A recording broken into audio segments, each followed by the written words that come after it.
Personally অনুরোধ করবো স্যারকে যে এই পরের গভর্নিং বডিতে উপদেষ্টা পরিষদে যদি তারা কেউ থেকে থাকেন কোনো নিয়ম থাকে স্যারকে ইনক্লুড করার জন্য।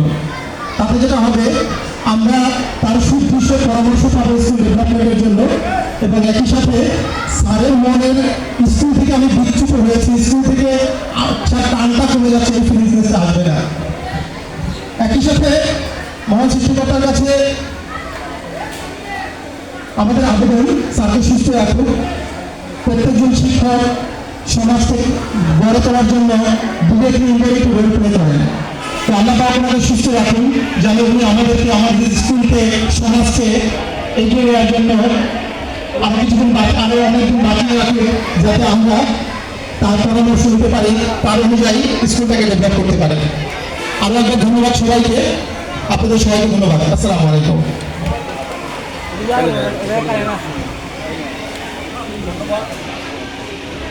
ধন্যবাদ।